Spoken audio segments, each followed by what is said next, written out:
सूरदास जी लाल जी का दर्शन करते हैं, लेकिन आंख रूपी साधन की आवश्यकता नहीं है उनको। इस स्थिति में हम पहुंच पाएंगे ये जरूरी नहीं है, लेकिन पहुंचना जरूर है। इस स्थिति में आना एक दिन जरूर है कि आंख बंद हो, भले ही जयपुर में बैठे हो, भले ही आमेर में बैठे हो, भले ही जोधपुर में बैठे हो, भले ही भोपाल में बैठे हो, लेकिन नेत्र बंद करो तो नेत्र बंद करते ही श्री राधा गोविंद देव प्रभु प्रकट हो जाएं। आज मैं पता क्या करता हूं, श्रीनाथ जी दर्शन करने जाता हूं या गोविंद देव जी दर्शन करने जाता हूं, तो अपने मन से एक चैलेंज करके जाता हूं। कैसा चैलेंज? आज लाल जी मुझसे खुश हैं कि नहीं कैसे पता करूं, आज लाल जी मुझसे रीझ रहे हैं कि नहीं मैं कैसे पता करूं। तो मन में पहले विचार कर लेता हूं, आज ऐसा मुकुट धारण किया होगा तो समझ जाऊंगा मुझसे रीझे हुए, आज इस कलर की ड्रेस पहनी होगी तो समझ जाऊंगा मुझसे मने हुए हैं। और यदि अच्छा मैं भी बहुत चतुर हूं, इतने सारे ऑप्शन रख लेता हूं मन में, एक तो मिल ही जाता है, या तो आज ठाकुर जी ने पाग पहनी होगी, या तो ठाकुर जी ने ऐसे वर्ण के कपड़े पहने होंगे, और नहीं तो ऐसी माला पहनी होगी, ऐसे कुंडल पहने होंगे, और आज ठाकुर जी के शीश पर जो मुकुट होगा वो ऐसा होगा, आदि आदि बहुत सारे भाव रख लेता हूं, उनमें से एक तो निकल ही आता है। ऐसे भाव रख करके ठाकुर जी के सन्मुख जाओ। सूरदास जी महाराज यही करते थे। सूरदास जी को दिखाई नहीं देता था, दिखता तो नहीं था, लेकिन अपने हृदय कुंज में सदा ठाकुर जी से ऐसी चैलेंज करते रहते थे। पेटी उठाते, सीधे श्रीनाथ जी के मंदिर में जाते और जाकर के वही स्वर लगाते, वही गा देते जो ठाकुर जी ने पहना होता। इसका मतलब क्या है? सूरदास जी को कैसे पता चलता था? सूरदास जी चैलेंज करके जाते थे, लाला आज तुमने नीलो आड़बंद पहनो होगो और गले में ऐसी माला धारण करी होगी, माथे पे ऐसा मुकुट, शीश पे ऐसी पाग होगी, कानन में ऐसे कुंडल होंगे, गले में वैजंती माला होगी, आदि आदि भाव रख के, और लाला यदि तुमने ऐसा धारण कियो होगो तो समझियो कि कल मैं राग सुनावे आऊंगो, और यदि तुमने आज ऐसा धारण नहीं किया तो फिर याद रखियो कल नहीं आऊंगा मैं। और जैसे सूरदास जी जाके गाते तो सूरदास जी की लाज बचावे के काजे ठाकुर जी वैसे ही श्रृंगार धारण कर लेते, वैसे ही रूप में प्रकट है जाते। कहीं सूरदास को आनो रुक नहीं जाए। नरसिंह मेहता को केदारा सिद्ध था, अभी केदार ही चल रहा है, राग केदार है। नरसिंह मेहता जब गाते थे तो ठाकुर जी बस नाचने लगते थे। एक बार नरसिंह मेहता जी ने केदार राग गिरवी रख दिया। नरसिंह मेहता जी, ठाकुर जी कितने अच्छा, एक बात और सुनो ध्यान से, फिर मैं कथा बताऊं कि हमको भगवत दर्शन यदि करना है तो ठाकुर जी चाह करके भी हमको दर्शन नहीं दे सकते, किशोरी जी चाह करके भी हमको दर्शन नहीं दे सकते, जब तक ठाकुर जी के नित्य सखा और नित्य सखियों का हमको आदेश प्राप्त ना हो। ये गोपाल के सखा विषय लेने का भाव मेरा यही था कि हम स्वच्छंद रूप से ठाकुर जी का दर्शन कर रहे हैं, लेकिन ठाकुर जी हमको मिलेंगे कब? जब उनके नित्य सखा और नित्य सखी जो नित्य उनकी सेवा में रहते हैं, जब तक वो आज्ञा नहीं करेंगे। हम क्यों सूरदास, कुम्मनदास, रैदास, तुलसीदास आदियों के चरण अनुगामी बनते हैं? क्यों उनके पदों का गान करते हैं? ताकि वो रीझ जाएं तो वे ठाकुर जी को आज्ञा करें कि भाई इसको दर्शन दो। इसलिए सखाओं को मनाना, सखियों को मनाना और स्वयं सखा बनना ये बहुत जरूरी है ठाकुर जी के अनुगत्य के लिए। श्री गोविंद देव जी के, श्रीनाथ जी के नित्य सखा हैं, उनको पद भाव गा गा करके और इन गुणों को अपने भीतर ला करके उनको मनाएंगे, तब वो आज्ञा करेंगे ठाकुर जी को, हाँ इसको दर्शन दे सकते हो आप।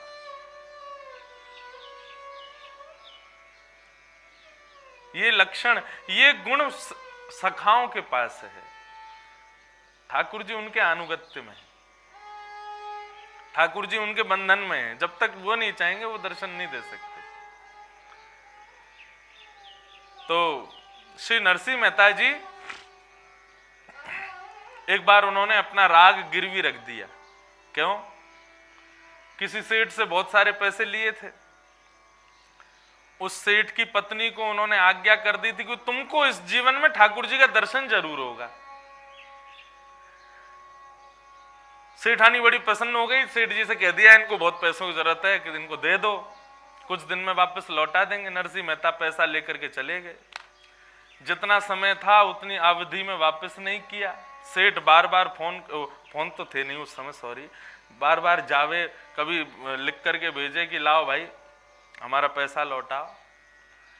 नरसिंह मेहता के पास कोई व्यवस्था नहीं थी। तो नरसिंह मेहता एक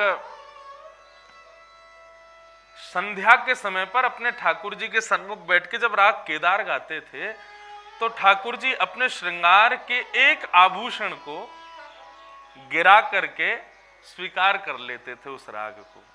और देखने वाले दर्शनार्थी यही देखते थे कि ठाकुर जी ने देखो श्रृंगार बढ़ा दिया, कभी माला गिरा दी, कभी मुकुट टेढ़ा कर दिया, कभी वंशी नीचे पधरा दी, तो सब समझ जाते थे कि हाँ राग स्वीकार हो गया। इस आश्चर्य को देखने लोग आते थे। एक बार कुछ विरोधी लोगों ने नरसिंह मेहता के ऊपर आक्षेप लगाया कि नरसिंह मेहता जो है वो श्रृंगार इतना ढीला रखता है ठाकुर जी का कि वो गाते गाते अपने आप ही गिर जाता है और हम लोग सोचते हैं कि इसके केदार राग से गिरा है। लेकिन वास्तविकता यह है कि नरसिंह मेहता ठाकुर जी का श्रृंगार ही ऐसा करता है, कभी कुंडल ढीले कर देता है, कभी नथमेसर ऐसी कर देता है, कभी मुकुट ऐसा कर देता है कि कोई ना कोई गिर ही जाता है और हमको लगता है कि इसके राग से ऐसा हुआ, लेकिन ऐसा नहीं है। ये श्रृंगार ही ऐसा करता है।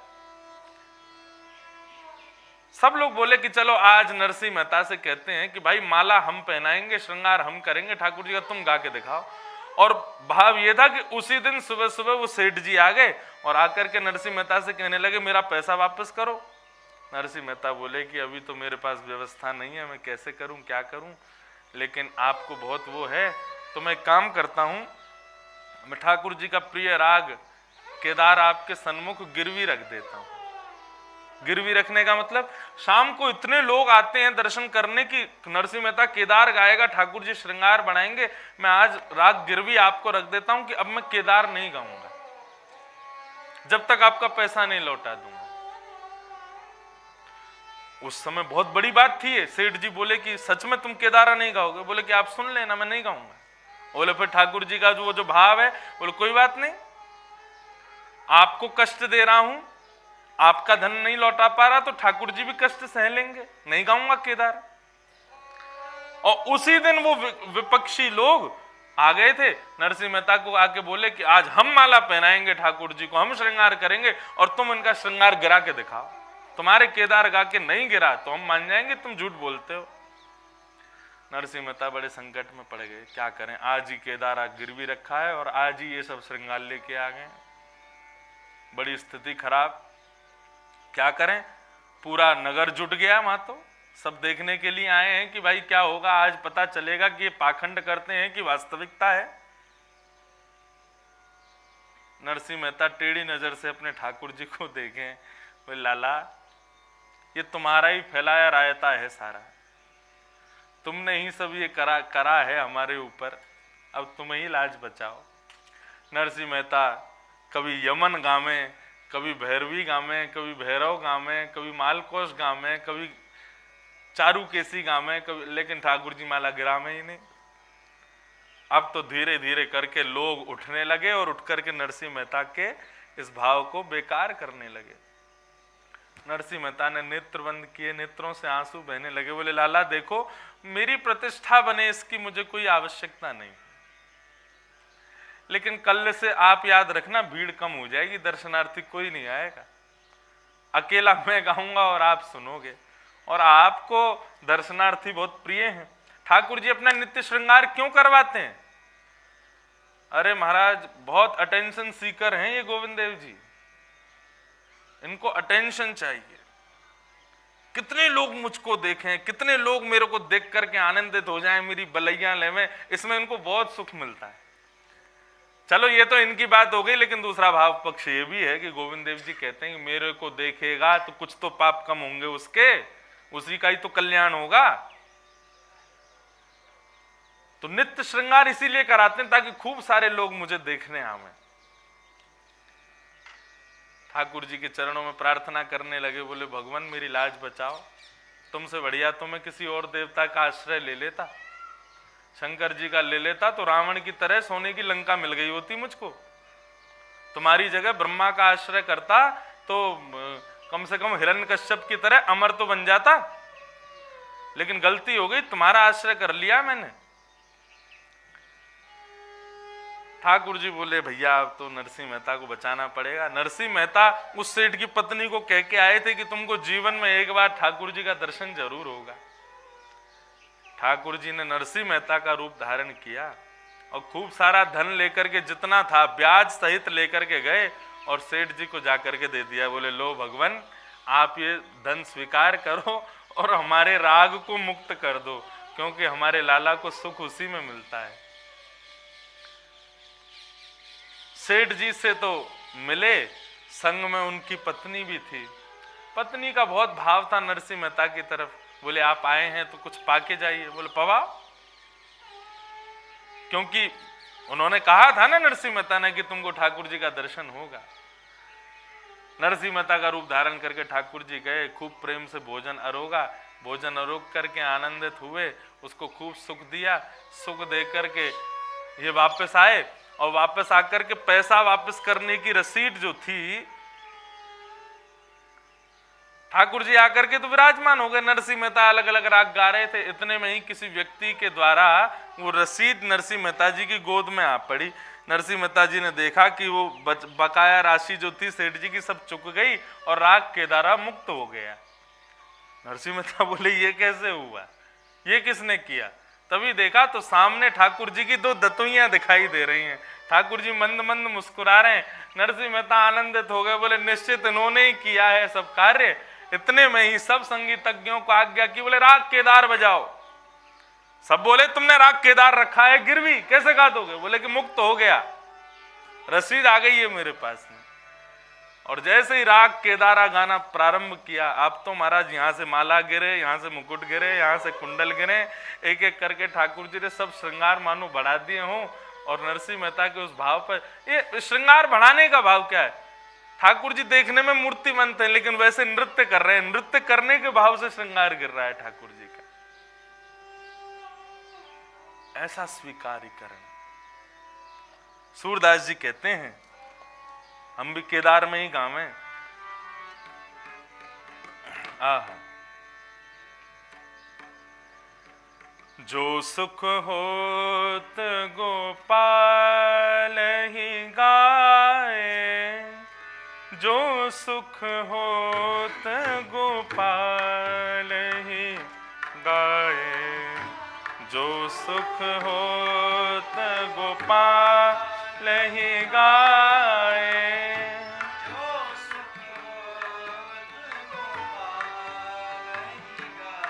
बंधुओं सब लोग भाव से गाना। भीतर गोविंद देव जी का श्रृंगार चल रहा है।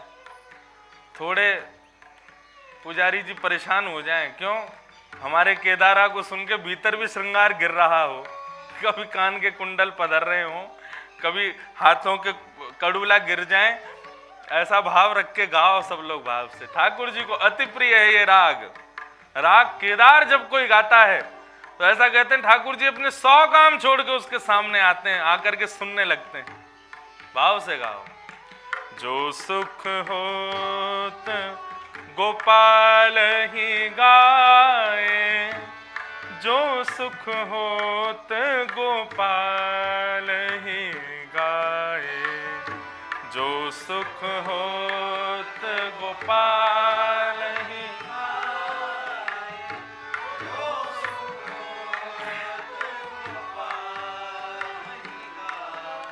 गाने में सुख होना भी चाहिए, केवल कहना नहीं है, वो सुख का दर्शन होना भी चाहिए, वो सुख की अनुभूति होनी भी चाहिए। ऐसा वातावरण, ऐसा मनोरम दृश्य, ऐसे गोविंद देव जी के शरणारविंद, ऐसी सुंदर आभा प्रभा से सूर्य चंद्र दोनों विद्यमान हैं, मंगल प्रभात हो रही है, ठाकुर जी का श्रृंगार हो रहा है। ये योग बार बार नहीं मिलते। इसलिए सुख में गाओ भी। जो सुख होत गोपाल ही गाए, जो सुख होत गोपाल ही गाए।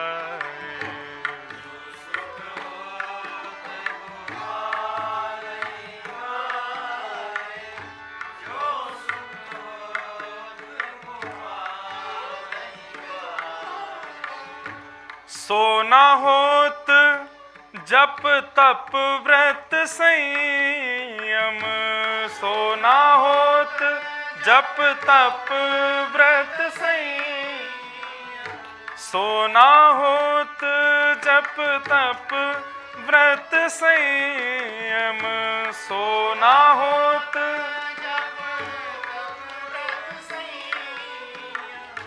कोटिक तीर्थ नहाए,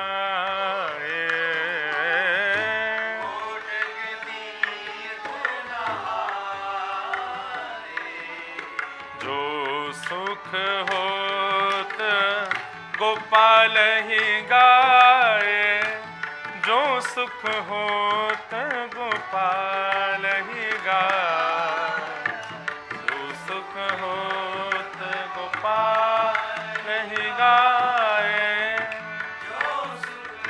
करताल बजा के गाओ, श्री गोविंद देव लाल की।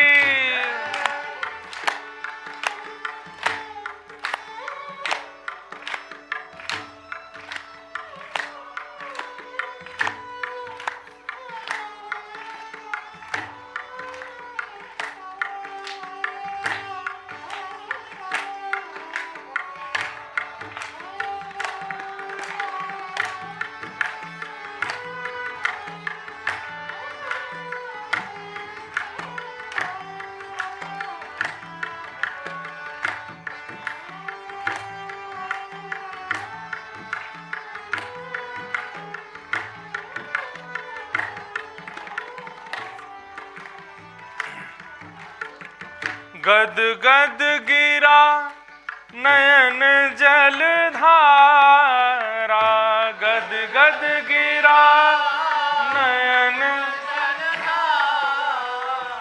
गद गद गिरा नयन जल धारा, गद गद गिरा नयन जल, प्रेम पुलक तनु छाए, प्रेम पुलक तनु। एक बार श्री यमुना जी ने परीक्षण किया। कैसा परीक्षण? बोले जब कृष्ण विरह में गोपियां रोती हैं तो उनके आंखों से गिरने वाली अश्रुधारा जब पृथ्वी पर गिरती है तो यमुना जी उस अश्रुधारा को पृथ्वी से लेकर के जाती हैं और उसका जब परीक्षण करती हैं तो परीक्षण में क्या पाया? यमुना जी ने उस कृष्ण विरह के अश्रुधारा को यमराज जी के पास भेजा और यमराज जी से कहा, भैया, यमुना के बहन है ना यमराज, बोले भैया ये कृष्ण विरह में बहने वाले गोपियों के अश्रु बिंद हैं, जरा परीक्षण करके बताओ ना इसमें कितना कष्ट विद्यमान है। यमराज जी कहते हैं, बहन इसमें इतना कष्ट विद्यमान है कि इतना कष्ट मैं चाह करके भी महापापियों को इस नरक में नहीं दे सकता, उतना कष्ट कृष्ण विरह में रुदन करने वाली विरही गोपियों का है। मतलब समझ आ गया कि कृष्ण विरह जो है वो नरक के कष्ट भी उसके सामने फीके हैं। यमुना जी ने दूसरी बार परीक्षण किया कि जब कृष्ण मिल जाते हैं और गोपियां भावावेश में जब प्रेमाश्रु गिराती हैं, जो सूरदास जी यहां पर कह रहे हैं, क्या कह रहे हैं सूरदास? गदगद गिरा नयन जलधारा, प्रेम पुलक तनु छाए। जब गदगद होते हो तुम कृष्ण से मिलकर के और तुम्हारे नेत्रों से जो अश्रुधार बहते हैं, यमुना जी ने एक बार गोपियों की उस अश्रुधार को लिया और ले जाकर के इंद्र को दिया और कहा कि इंद्र जरा बताना कि ये कृष्ण प्रेम में, कृष्ण आनंद में बहने वाले आंसू हैं, इनमें कितना सुख विद्यमान है।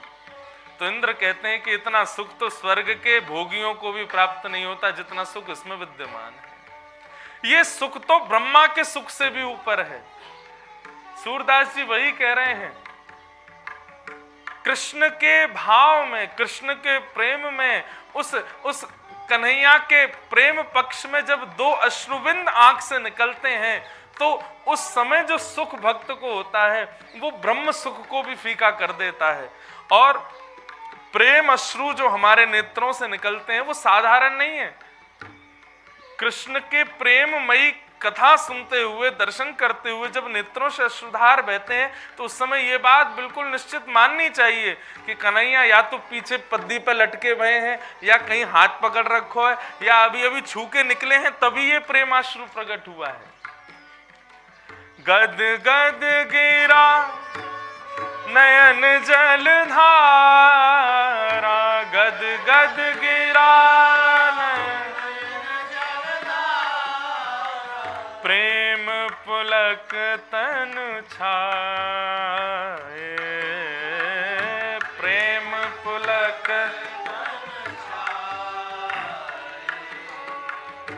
जो सुख होत गोपाल ही गाए, जो सुख होत गोपाल ही गाए, जो सुख हो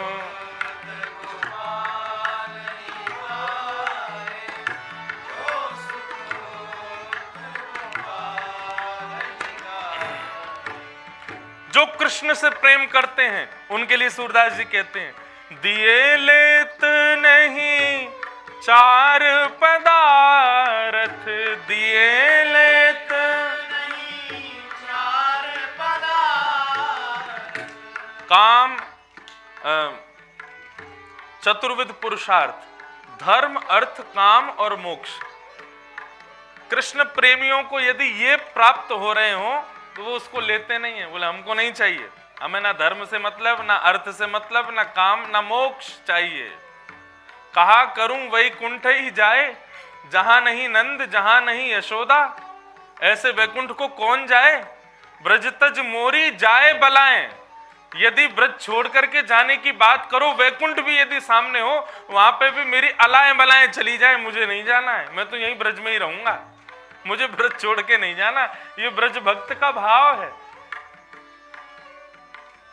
दिए लेत नहीं चार पदार्थ, दिए लेत नहीं चार पदार्थ, हरि चरणन अरुझाए, हरि चरणन सूरदास गोविंद भजन बिन, सूरदास गोविंद भजन बिन, सूरदास गोविंद भजन बिन,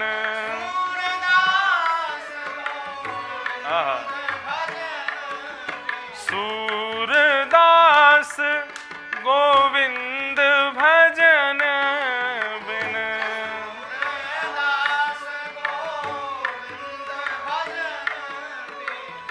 चित नहीं चलत चलाए, चित नहीं चलत चलाए। जय हो। जो सुख होत गोपाल ही गाए, जो सुख होत गोपाल ही गाए, जो सुख होत गोपाल ही गाए, जो सुख हो सो सुख नाही किए जप तप के,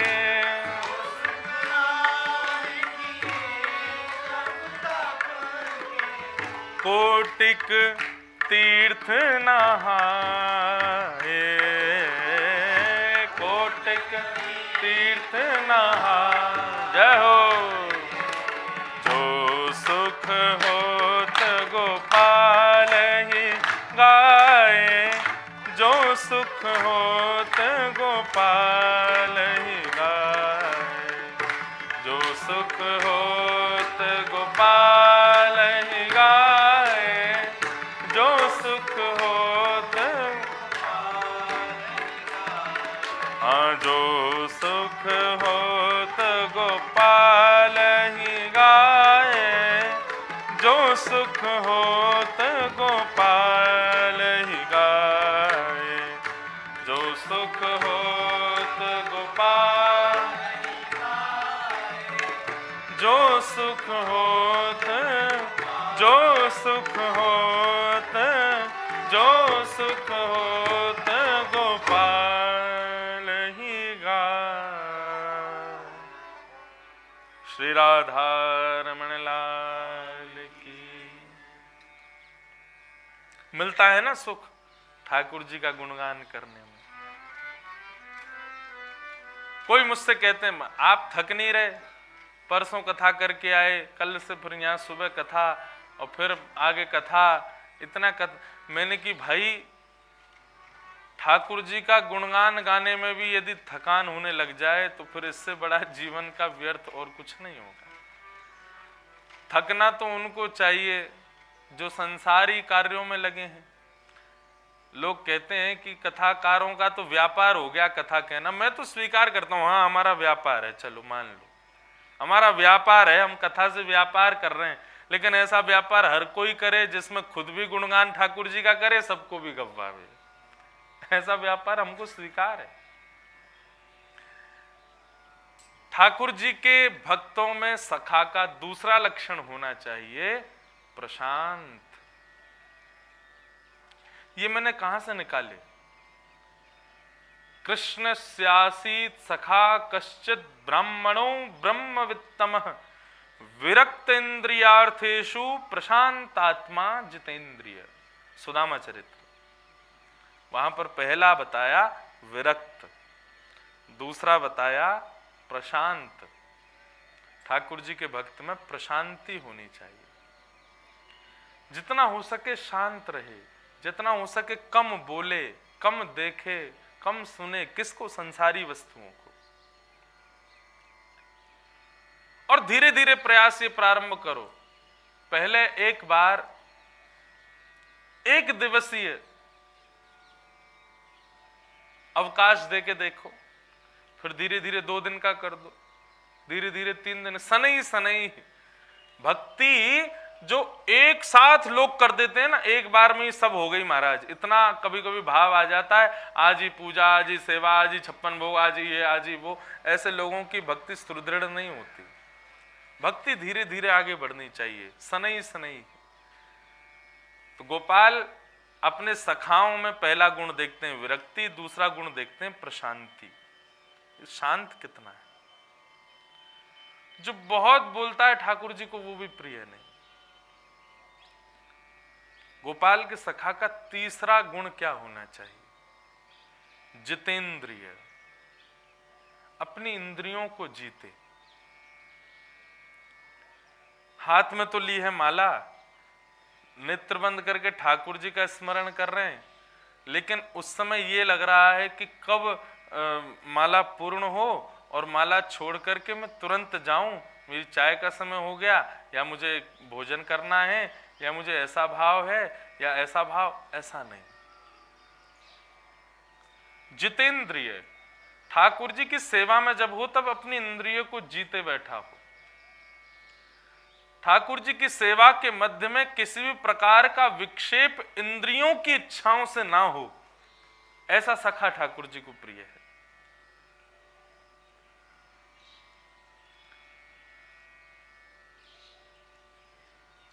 नामदेव जी पंडरीनाथ भगवान के परम भक्त,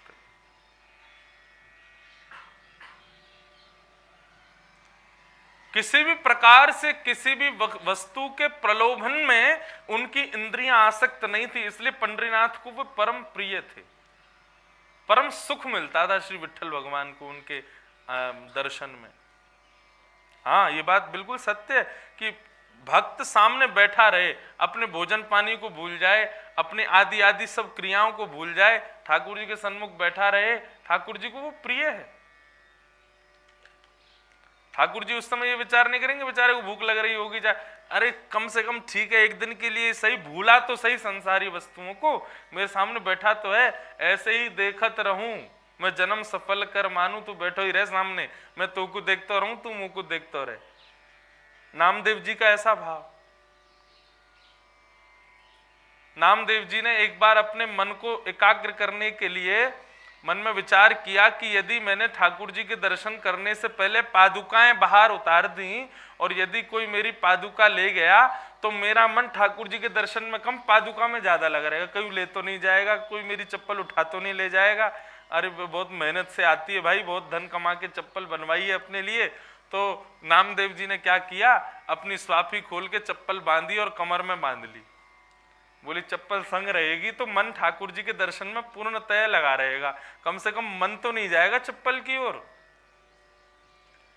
नामदेव जी अपने कमर पर चप्पल बांध करके जैसे ही भीतर प्रवेश किए, किसी ने देख लिया।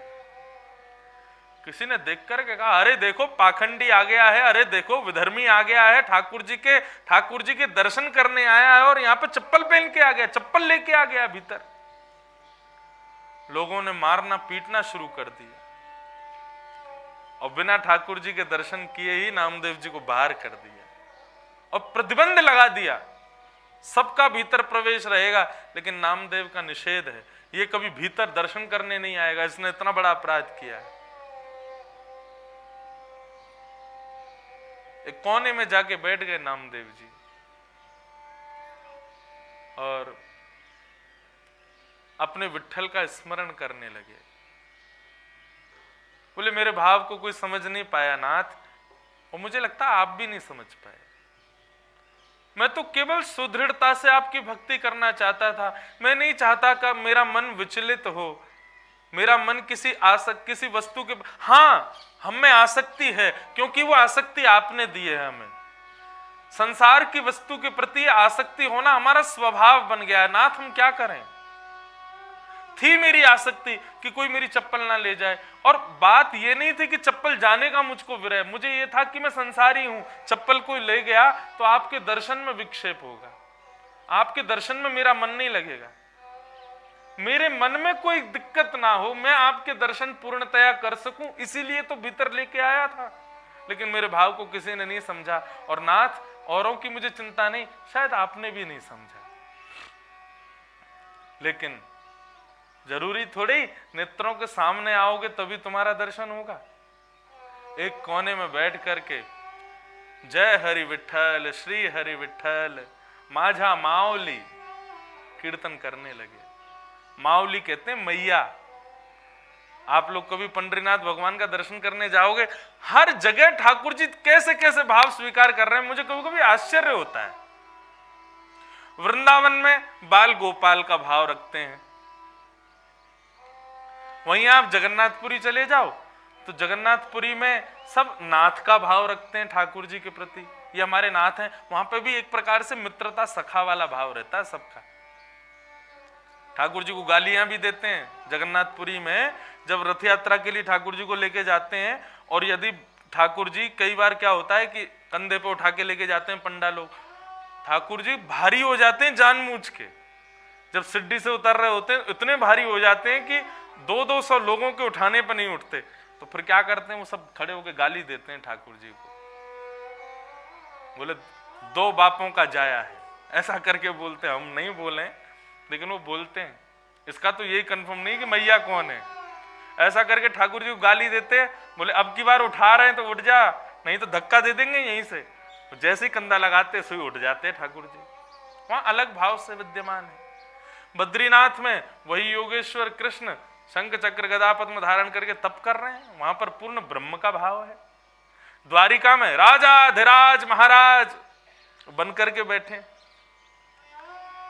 हम जिन बाल गोपाल को अपना सखा मानते हैं उन्हीं का द्वारिका में जाके दर्शन करते हैं तो कभी कभी भाव आता है, लाला तू तो बहुत जल्दी राजा बन गए हो, हाथ में शंख चक्र गदा पद्म धारण करके, और बिल्कुल राजा धीराजों जैसी सेवा। वहीं आप पंढरपुर में चले जाओ तो पंढरपुर में जो वारकरी हैं, वारकरी जो उनके भक्त हैं, जो उनके सामने पद गाते हैं, जो उनके सामने सेवा प्रकट करते हैं, वो पंडरीनाथ भगवान के प्रति माउली मैया का भाव रखते हैं। ये हमारी मैया है, क्यों मैया क्यों? बोले जब बालक किसी से लड़ आया गली में, अब बालक तो आ गया लौट करके, वो डर के मारे कि अब मेरी पिटाई होने वाली है, तो सबसे पहले मैया के पास जाता है। तो मैया कहती क्या हुआ? बोले ऐसे ऐसे मेरी लड़ाई हो गई मैया, वो मारने आ रहा है। तो माँ उसको पीछे कर देती है और स्वयं खड़ी हो जाती है, आ तो देखूं तो सही कौन आ रहा है। और इसी मुद्रा में श्री विट्ठल भगवान खड़े हैं, मानो रक्षक बन करके खड़े, अपने भक्त को पीछे लिया है और उसको पीछे लेकर के और बोल रहे हैं कि मैं देखूं तो सही मेरे भक्त पर कौन दृष्टि डालता है। इसलिए माओली कह करके पुकारते हैं।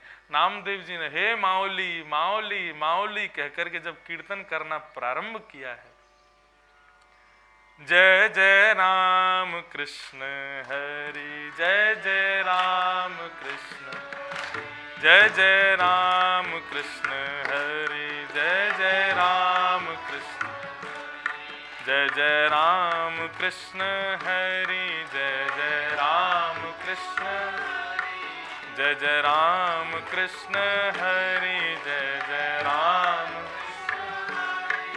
जय जय राम कृष्ण हरि जय जय राम कृष्ण, जय जय राम कृष्ण हरि जय जय, जय जय राम कृष्ण हरि, विठ्ठल माझा माऊली विठ्ठल, विठ्ठल माझा माऊली विठ्ठल माझा, माझा मतलब मेरा, माऊली मतलब मैया, विठ्ठल माझा माऊली विठ्ठल माझा, विठ्ठल माझा माऊली विठ्ठल माझा माऊली, विठ्ठल माझा माऊली विठ्ठल माझा, विठ्ठल माझा माऊली विठ्ठल माझा माऊली। अपने एक तारा को लेकर के श्री नामदेव जी विठ्ठल माझा माऊली जय जय राम कृष्ण हरि इस प्रकार जब कीर्तन करने लगे, कीर्तन करते करते नेत्रों से अश्रुधार बहाने लगे। बोले नाथ आपका अपराध करने का, आपके मंदिर के नियम को तोड़ने का कोई भाव नहीं था, मैं तो अपने भाव के कारण चप्पल लेके आया था, कहीं मेरा भाव विचलित ना हो जाए। ऐसा भाव कह करके जब गाने लगे तो बंधुओं लाखों की तादाद में लोग खड़े होकर के विट्ठल भगवान का दर्शन कर रहे हैं, और वहीं विपरीत दिशा में नामदेव जी बैठ करके कीर्तन कर रहे हैं। भगवान पंडरीनाथ से रुका नहीं गया, लाखों लोग सामने खड़े थे, लेकिन पंडरीनाथ भगवान का मंदिर ही वहां मुड़ गया जहां पर श्री नामदेव जी बैठे हुए। जैसे ही नामदेव जी के नेत्र खुले हैं तो क्या पाया कि वहां लाखों लोग अफरा तफरी में भाग रहे हैं कि पंडरीनाथ भगवान कहां गए, और यहाँ नामदेव जी के सामने श्री विट्ठल भगवान का मुख हो गया, वहीं की तरफ मंदिर हो गया, अपना मंदिर ही घुमा दिया ठाकुर जी ने। जय जय राम कृष्ण हरि जय जय राम, जय जय राम कृष्ण हरि जय जय राम, ओ जय जय राम कृष्ण हरि जय जय राम कृष्ण हरि। ऐसे नामदेव जी जो ठाकुर जी की सेवा में अपनी प्रत्येक इंद्रियों को लगा के रखे और सेवा के मध्य में ऐसा विचार ना करे कि जल्दी सेवा से निवृत्त हो जाऊं फिर उसके बाद ये काम मुझे करना है, ऐसा भाव नहीं।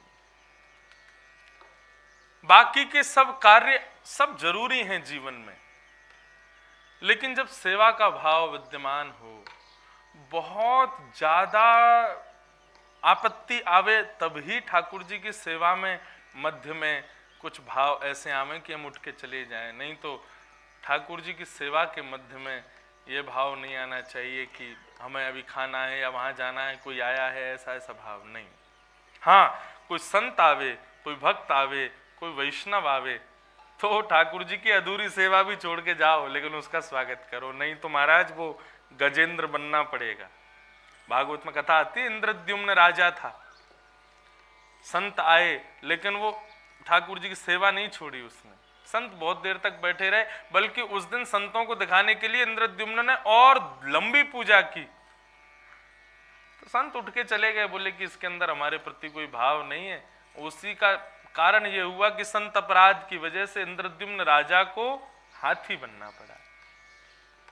लेकिन क्रोधापि देवेन वरेण तुल्यम, ब्राह्मणों का, संतों का, माता पिता का ये गुस्सा यदि आप पर करें, कौन कौन? ब्राह्मण, संतजन, वैष्णवजन और माता पिता, यदि ये गुस्सा करें तो उसको तो वरदान समझना चाहिए, इसके पीछे कोई ना कोई भाव विद्यमान होगा। संतों का वो क्रोध ऐसा था कि उसके कारण वही गजेंद्र बने, ग्राह ने उनका मुख पकड़ा, लेकिन नारायण खिल गुरु भगवन नमस्ते, रक्षा के लिए साक्षात शंख चक्र गदा पद्मधारी चतुर्भुज रूप धारण करके ठाकुर जी पधारे। क्यों? क्योंकि एक संत ने अपराधवश आशीर्वाद दिया। इसलिए इंद्रियों को जीतो। ठाकुर जी की सेवा के मध्य में इंद्रियों की कामनाओं को जीतने वाला ठाकुर जी कहते हैं वो मेरा सखा है। ठाकुर जी बोले कहीं को कल मैंने इसको सखा बना लिया और ये सखा बनकर के बोले कि भाई मुझको तो जयपुर की कचौड़ी खानी है, मुझको वहां का ये खाना है, मुझको तो वो देखना है, मुझको ऐसे गाने सुनने हैं, मुझको, ठाकुर जी बोले मैं कहां लेके जाऊंगा फिर इसको। उसकी इंद्रियों की इच्छाएं समाप्त हो जाएं, बल्कि उसकी इंद्रियां वो इच्छाएं प्रकट करें जो मेरी इच्छा हो। ठाकुर जी कहते हैं वो मुझे प्रिय है। वैसे इसका एक दूसरा उपाय बताऊं, अपनी इंद्रियों से जो भी इच्छा प्रकट हो ना, उसके बाद ऐसा कह दो हमारे लाल जी ऐसा चाह रहे हैं, हम सत्य बता रहे हैं। जैसे अब लस्सी पीने की इच्छा हो रही है तो उस समय ये मत कहो मेरा मन कर रहा है लस्सी पीने, बोले मेरे भीतर लाल जी बैठे हैं, उनको लस्सी की बहुत इच्छा हो रही है। कहीं घूमने का मन करे, बस वो घूमने वाले स्थान अपवित्र ना हो, पवित्र हो, तो उसका भाव ऐसा मत रखो कि जैसे हिमाचल घूमने की इच्छा हो रही था, नहीं, मेरे लाल जी का मन कर रहा है थोड़े दिन पहाड़ों में रह के आवे। अयोध्या के संत ऐसे ही करते हैं, अपने राम को भूख लगी है, अपने राम को प्यास लगी है, अपने राम रोटी खाएंगे, अपने राम कड़ी चावल खाएंगे, अपने राम ये करेंगे। अब भले ही वो इच्छा उनकी है, लेकिन वो नाम राम जी का ले देते हैं, तो जिम्मेवारी राम जी की बन जाती है कि उस इच्छा से, उस वस्तु से इसका कोई अनहित ना हो। वो जिम्मेवारी राम जी की हो जाती है। मैं तो ऐसे करता हूं, मेरे लाल जी तो संगी रहते हैं, कथा करने जाता हूं, मेरा कोई मन अगर करता है बीच में, तो कथा के आयोजक लोगों को तो मैं तो कह देता हूं, मेरा कुछ भाव हो तो मैंने मेरे लाल जी की ऐसी इच्छा हो रही है। और ये बात कहां तक सत्य है, मैं एक सेवक के नाते, एक अर्चक के नाते और एक कथा वक्ता के नाते इस बात को कह दूं, ये बात बिल्कुल सत्य है। 2-3 बार तो आप जानबूझ के कहोगे कि लाल जी की ऐसी इच्छा है, लेकिन 5वीं 6वीं बार से वो लाल जी की ही इच्छा होगी जो आपके मुख से निकलेगा। हर चीज का दूसरा प्लान बी सोच के रखा करो। प्लान ए अगर हमसे नहीं हो रहा तो प्लान बी भी रखो। प्लान ए क्या था कि इंद्रियों की इच्छाएं नहीं होनी चाहिए, लेकिन प्लान बी क्या है कि इंद्रियां मानती नहीं, इंद्रियों की इच्छाएं तो होती हैं, तो फिर उसको ठाकुर जी की इच्छा मान करके कर लो। लेकिन भैया याद रहे, कहीं कोई ऐसा कृत्य मत कर देना कि ये तो लाल जी की इच्छा थी इसलिए हमने किया और वो कृत्य पूर्ण रूपेण अनहित हो। वो तो वही बात हो गई ना, एक बार एक महात्मा, उन्होंने चोरी करी तो पकड़े गए, अदालत में उनकी पेशी हुई, तो जज साहब ने कहा महाराज आपने चोरी करी, सिद्ध भी हो गया, सारे गवाह भी आपके खिलाफ हैं, आपके पक्ष में जा रहे हैं, क्या करना चाहिए बताओ। संत ने कह दिया, बोले होई सोई जो राम रची राखा। चोरी मैंने थोड़ी करी, मेरे भीतर राम जी बैठे थे, उन्होंने प्रेरणा दी कि बेटा चोरी कर, इसलिए मैंने कर ली। होई सोई जो राम रची राखा, इसमें मेरा क्या बल है। जज साहब ने भी उसको 10 साल की सजा सुना के बोले कर्म प्रधान विश्व रचि राखा, जो जस करही सो तस फल चाखा। जो जैसा करता है उसको वैसा भोगना पड़ता है। बार बार राम जी को ब्लेम क्यों कर रहे हैं? तो ये विवेक आपको धारण करके रखना है कि कहीं कोई ऐसी इच्छा पूर्ति तो नहीं कर रहा मैं अपनी भगवान की आड़ में आकर के जो पूर्ण रूपेण अनिहित हो। ये विवेक धारण करना है। बाकी अपने मनोवांछित इच्छाओं को ठाकुर जी के चरणों की इच्छा मान करके उसको पूर्ण करना, ये प्लान बी है जितेंद्रियों के लिए, उसको पूर्ण कर सकते हो। आप तुम यूं कहो हमको पिज्जा खाने की इच्छा हो रही है, हमारे लाल जी की इच्छा हो रही पिज्जा खाना है ना, लाल जी पिज्जा कभी नहीं खाते, उनको पसंद ही नहीं है। जहां पर गौ रस को अधिक समय तक रख कर के कोई वस्तु बने वो ठाकुर जी को प्रिय थोड़े ही। ठाकुर जी को तो नवीन शुद्ध बिल्कुल वैसा भाव प्रिय है। तो ये विवेक आपका होना चाहिए कि मैं किस वस्तु में ठाकुर जी का नाम ले रहा हूं। ऐसा भी ना हो कि आपकी इंद्रियों की समस्त इच्छाओं को आप पूरी करते रहो और ठाकुर जी का भाव कहते रहो, ऐसा भी ना हो, इसका ध्यान रखना। तो ठाकुर जी कहते हैं कि मेरे भक्त में तीसरा लक्षण होना चाहिए जितेंद्रिय, अपनी इंद्रियों को जीते।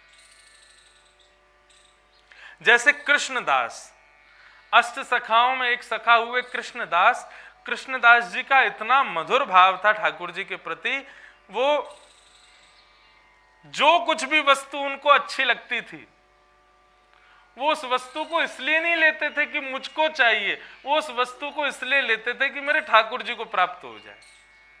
और ठाकुर जी भी इतने विनोद करते थे कृष्णदास जी के साथ में। एक बार कृष्णदास जी को जलेबी पसंद आ गई, दिल्ली गए थे, इंद्रप्रस्थ में जलेबी बनती हुई देखी एक ढकेल के ऊपर, तो कृष्णदास जी को बड़ा बढ़िया लगा, बोले कि वाह ये कितनी बढ़िया जलेबी है और ये तो ठाकुर जी को पहुंचनी चाहिए सेवा में, भोग में, ये भाव रख करके। लेकिन मन में विचार किया, बोले ढकेलों की जलेबी। अब देखो एक चीज आप लोगों को स्पष्ट करूं, जो लोग बिहारी जी जाते हैं, राधा वल्लभ जी, राधा गोविंद देव जी, श्रीनाथ जी आदि जाते हैं, तो कई लोग क्या करते हैं, भोग मिठाई के रूप में कहां से लेके जाते हैं? भोग लेकर के जाते हैं ये दुकानों से, मिष्ठान दुकान आदि, इन सब से। ठीक है आपका भाव है, लेकिन वो ठाकुर जी स्वीकार नहीं करते होंगे। क्यों? आपने पेड़ा खरीदा, आपसे पहले ना जाने कितने लोग उस पेड़े को लेके चले गए और कितने लोगों ने खा लिया होगा, कितने लोगों ने उसको अपने मुख से लगा लिया। बना तो एक ही जगह पर था वो पेड़ा। अब ये तो वही बात हो गई कि भोग बना घर में, लेकिन किसी को ज्यादा भूख लगी थी तो बिना ठाकुर जी को भोग लगाए उसको थाली लगा के पहले दे दी, बोले ठाकुर जी की थाली अलग है। ये कोई बात थोड़ी होती है।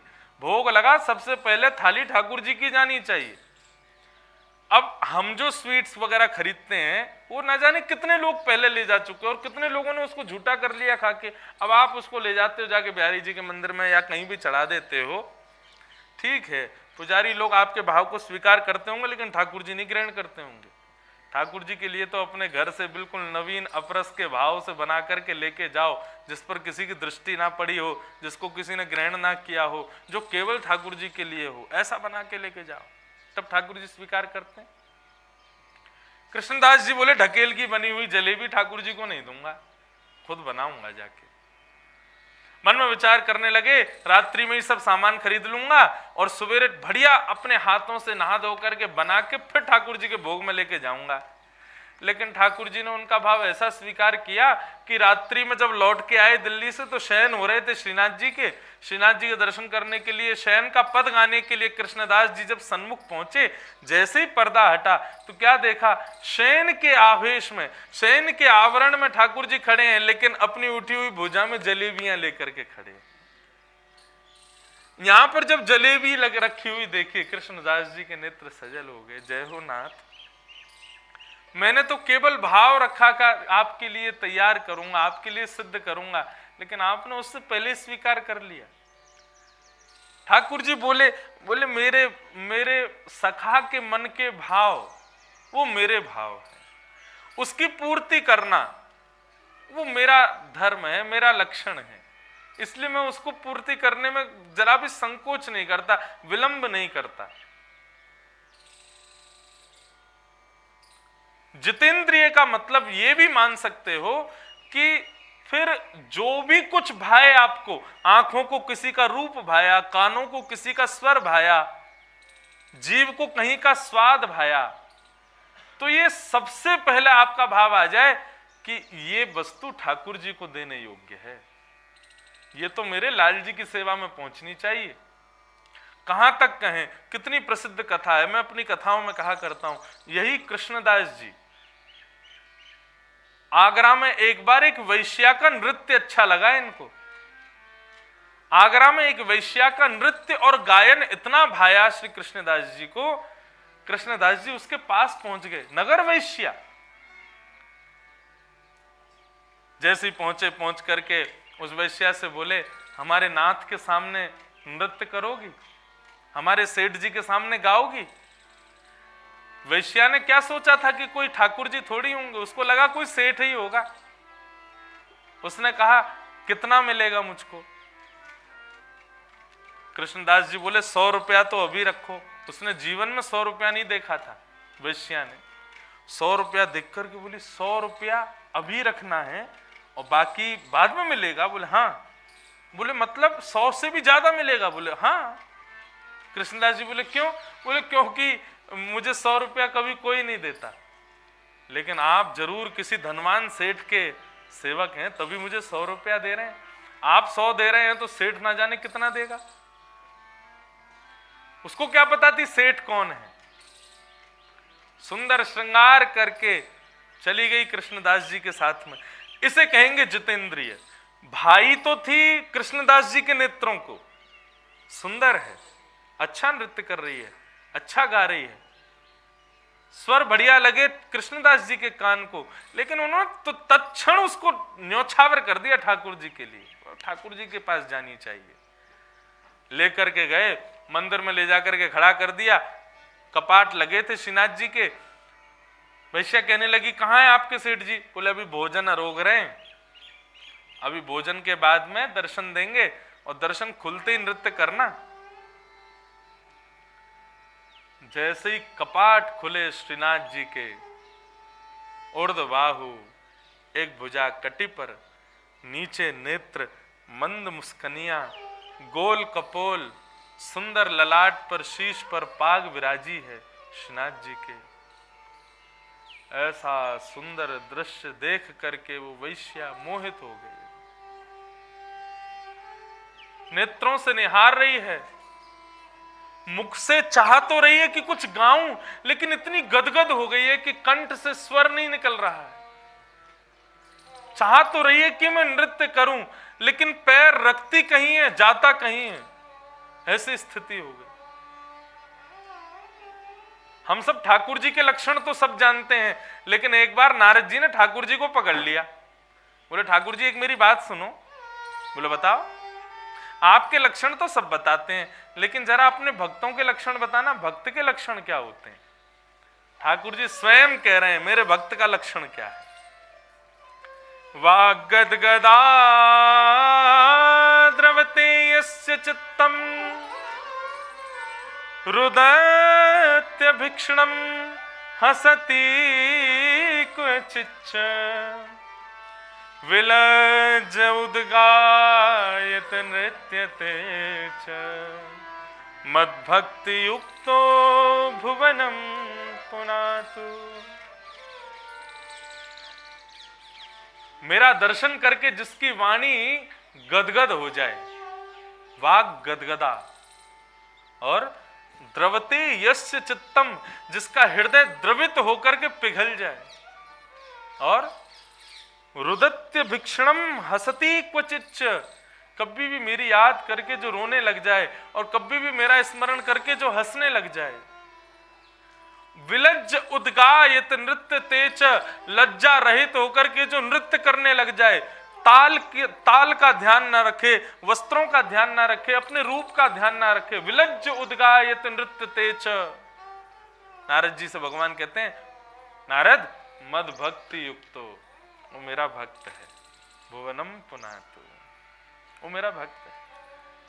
उस वैश्या की स्थिति ऐसी हो गई, चरण रखती कहीं है, जाता कहीं है, बोल कुछ रही है, निकल कुछ रहा है, नेत्रों से आंसू ही आंसू बह रहे हैं, रुदन करते करते करते करते श्री कृष्णदास जी को देखती है और प्रार्थना करती है, बोले नाथ मैं इनको अपना गायन नहीं दे सकती, अपना नृत्य नहीं दे सकती।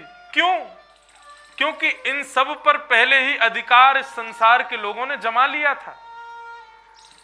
मेरा गायन झूठा हो चुका है, संसार के लोग उससे रीझ चुके हैं। मेरा नृत्य झूठा हो चुका है, संसार के लोगों ने उसको स्वीकार किया है। और कहां तक कहूं, मेरा तो तन भी झूठा है, मैं किसी भी रूप में इनको प्राप्त नहीं कर सकती। कृष्णदास जी बोले ऐसे कैसे नहीं प्राप्त करेगी?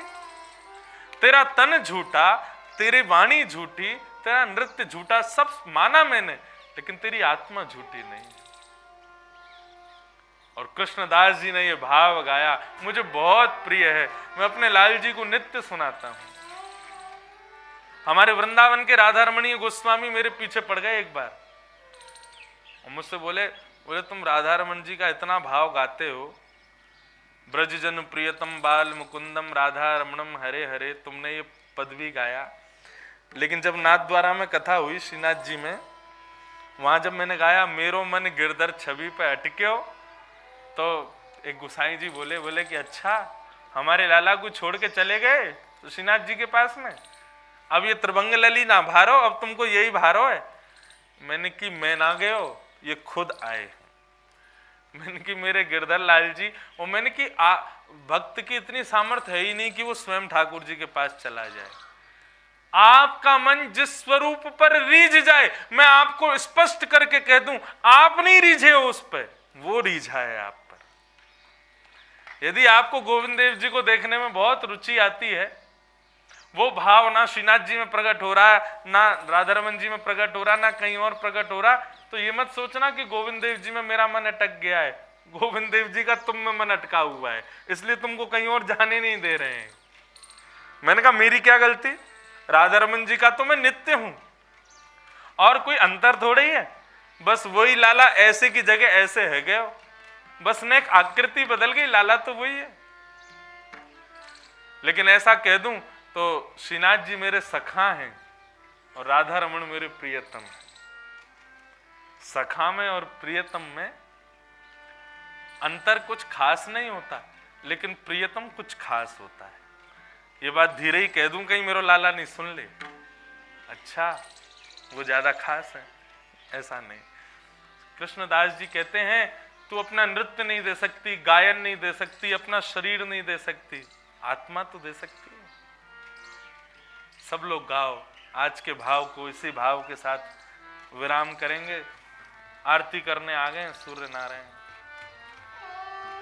गिरधर छवि पे अटक्यो मेरो मन, गिरधर छवि पे अटक्यो, गिरधर छवि पे अटक्यो मेरो मन, गिरधर छवि पे,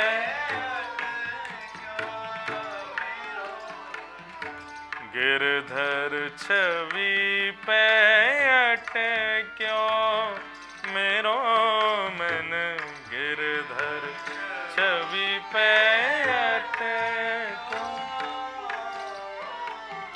ललित त्रिभंगी चाल पे चल के, ललित त्रिभंगी चाल पे चल के, ललित त्रिभंगी चाल पे चल के, ललित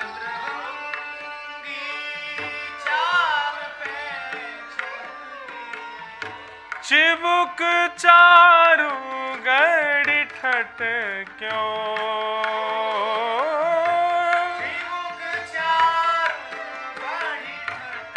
आहा। कृष्णदास जी क्या कह रहे हैं, बोले हम सबका चित्त जो है वो लोहे के समान है और श्री गोविंद देव जी चुंबक के समान है। यदि उनके पास जाकर के तुमको ऐसा ना लगे कि गुरुत्वाकर्षण है, कोई खींच रहा है, ये मैग्नेटिक पावर हमको अपनी ओर खींच रही है, बार बार मंदिर से निकलते समय भी ऐसा मन ना करे कि पीछे मुड़ के जरा देखते लूं, एक बार और निहार लूं, तो फिर दिखवा लेना तुम्हारी चिंबक कहीं खराब ना हो गई हो। क्यों? तुम्हारा लोहा कहीं उस पर जंग ना लग गई हो, तभी चिंबक के संपर्क में नहीं आ रहा है। नहीं तो वो कौन है?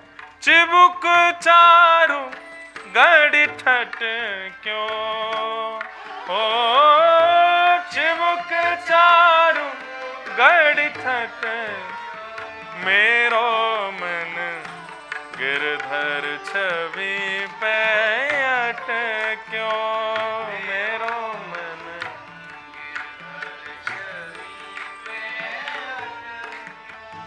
श्री गोविंद देव सरकार की।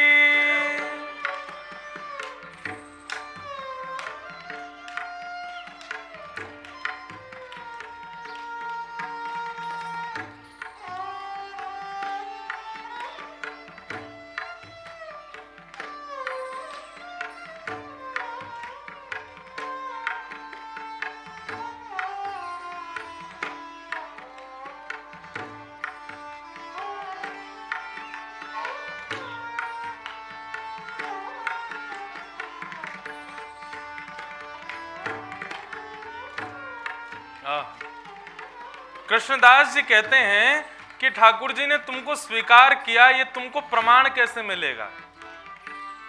तो प्रमाण यही है कि एक बार गोविंद देव जी का दर्शन करने के बाद, एक बार नाथ को अपने नैनों में भरने के बाद में फिर संसार में किसी को भी देखोगे तो कोई भाएगा नहीं। और यदि ठाकुर जी के देखने के बाद भी कोई और भाग गया तो फिर अभी समझ लेना कि अभी ठाकुर जी ने स्वीकार किया नहीं। सजल श्याम घन वरण लीन है, सजल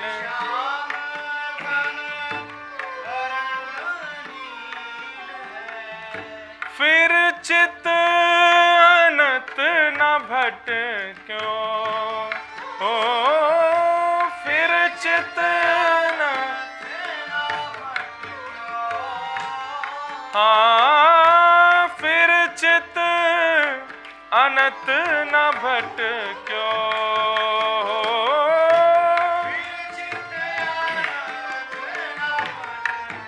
ओ मेरो मन गिरधर छवि पे अटक्यो, मेरो मन गिरधर छवि पे, हाँ मेरो मन गिरधर छवि पे अटक्यो, मेरो मन।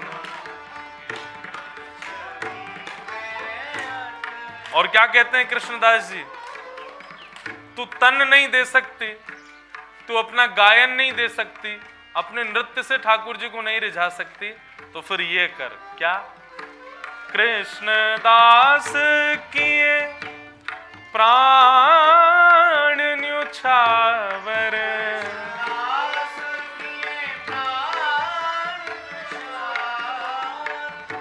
कृष्णदास के प्राण न्योछावर,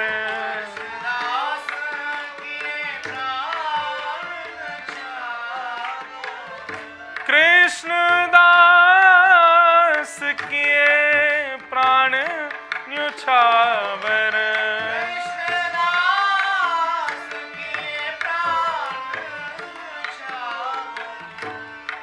कृष्णदास किए प्राण न्योछावर,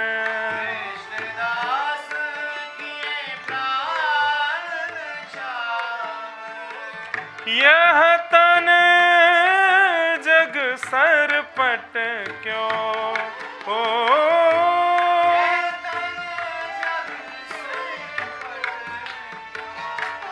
हाँ यह तन जग सरपट क्यों,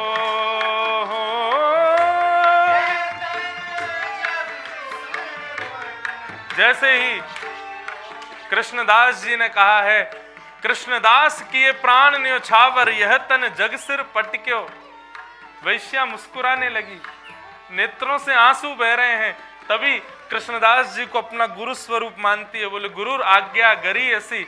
और ठाकुर जी के श्रीनाथ जी के आंगन में घूमते घूमते घूमते घूमते घूमते घूमते इस तन का परित्याग कर दिया और एक आत्म रूप धारण करके गर्भगृह में प्रवेश कर गई और श्रीनाथ जी में जाकर के वो वैश्या विलीन हो गई।